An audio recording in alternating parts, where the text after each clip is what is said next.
Hey everybody, I'm here with a instruction video on how to install the Mando ECS10 smart damping control on my 2022 Hyundai Kona N. This should apply to all the Hyundai N cars though. I got this from Andy at Mach Racing in California. Big shout out to Andy for letting me test this for him. He's one of the only people in the US that is really doing data-driven, track-based testing of all the aftermarket parts for the N cars. He's doing really great work, so definitely go check out Mach Racing for any parts that you might need, including the ECS10.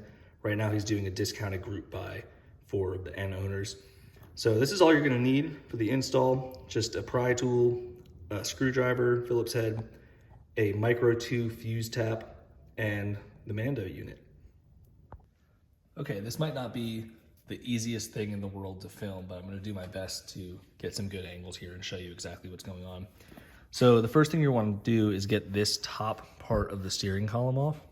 And the way that I did that is I just used this pry tool and got in the seam here.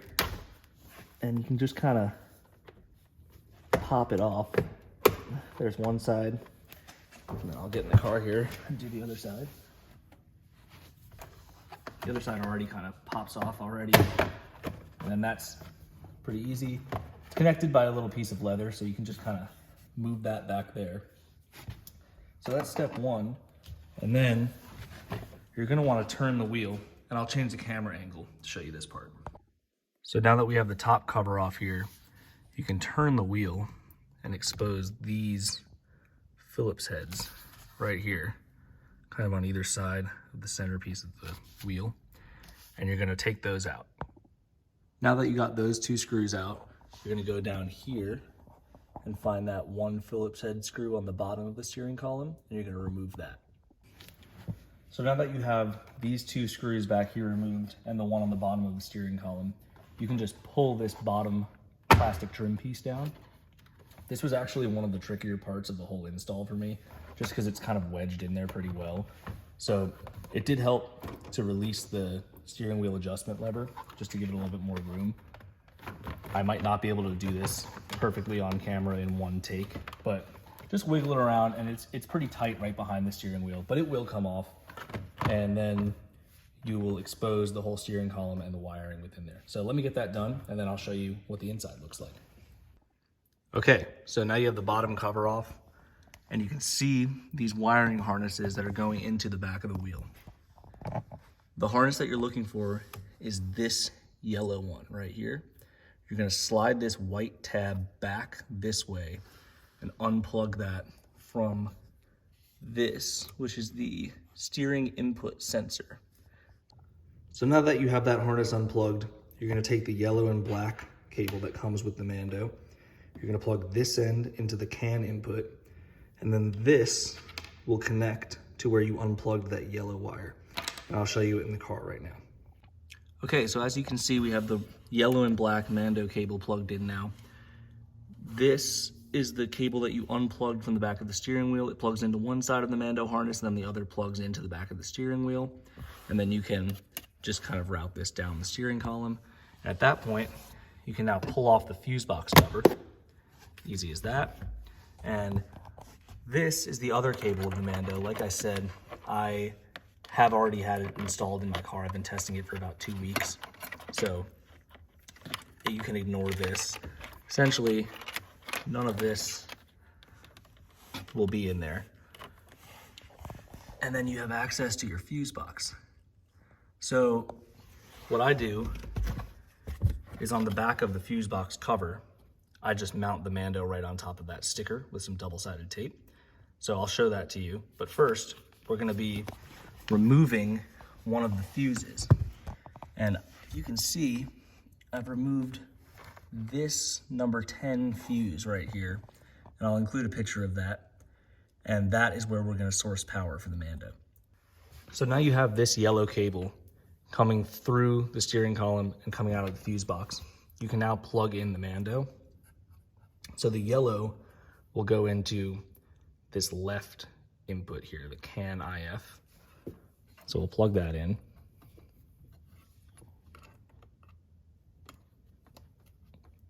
And now we just have to route the power. So the other cable that the Mando comes with is this red and black power cable. And you'll find one end, the one with this on it, that will just have basically a raw ended cable on it that doesn't connect to anything. That is where you're going to connect it to a micro tube fuse tap like this. So essentially you're just going to smush the end of the cable in there, and then the 10 amp fuse that you've taken out of the fuse box will go in the bottom, and then these fuse taps come with fuses. So you can just put a 5 or a 10 or whatever in the top there. And then the other end of it right here will just plug straight into the DC in of the Mando. And then this, with the cable pointed to the right, will plug back in to where you took out that 10 amp fuse from the fuse box. So now you have it plugged in to that same spot that you removed the 10 amp fuse from, and you're pretty much ready to go. There's just one more step, and that is grounding it. And I'll show you that right now. So now the final thing, to ground it, you're gonna wanna remove this side trim piece. Super easy to do. Just grab your pry tool, go in there, pops off very easily. And then you can see, I'll focus it. This bolt right here is where you're gonna ground it to. So the other end of the Mando power cable has a metal prong on it, and you can just loosen this bolt slightly, slip that metal prong underneath the bolt, and then tighten it back down, and now you're grounded. And you've just installed the entire thing. It's really simple. So as you can see now, the Mando is flashing, which means it has constant power because it's coming from that output in the fuse box, which according to this is for tailgate open, and we don't have a power tailgate open in this car. So it's receiving constant power, but it is not actually going to anything besides the Mando. So all that's left to do is just clean up this wiring.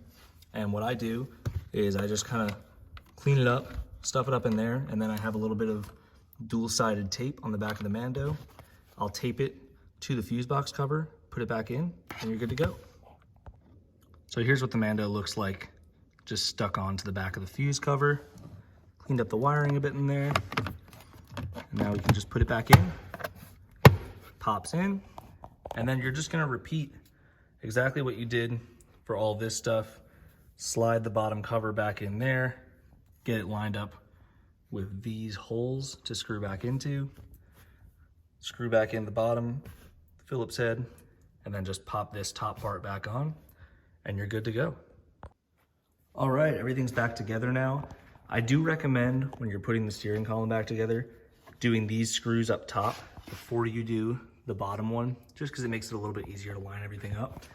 But your ECS10 is now installed, and for the rest of the video, I'm just gonna give you a quick little rundown on how to use the app with some screen recordings. So here's the Mando SDC app.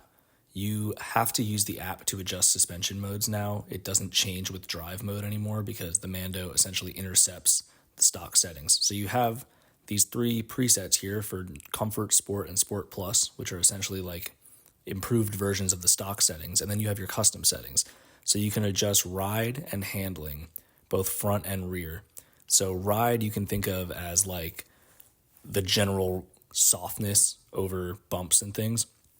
This would be a very soft setting, and you can raise the front and rear independently, which is really interesting. I tend to leave the rear a little bit higher than the front, just that's how it feels best to me. And the more you increase the rear relative to the front, the more you're gonna induce some oversteer.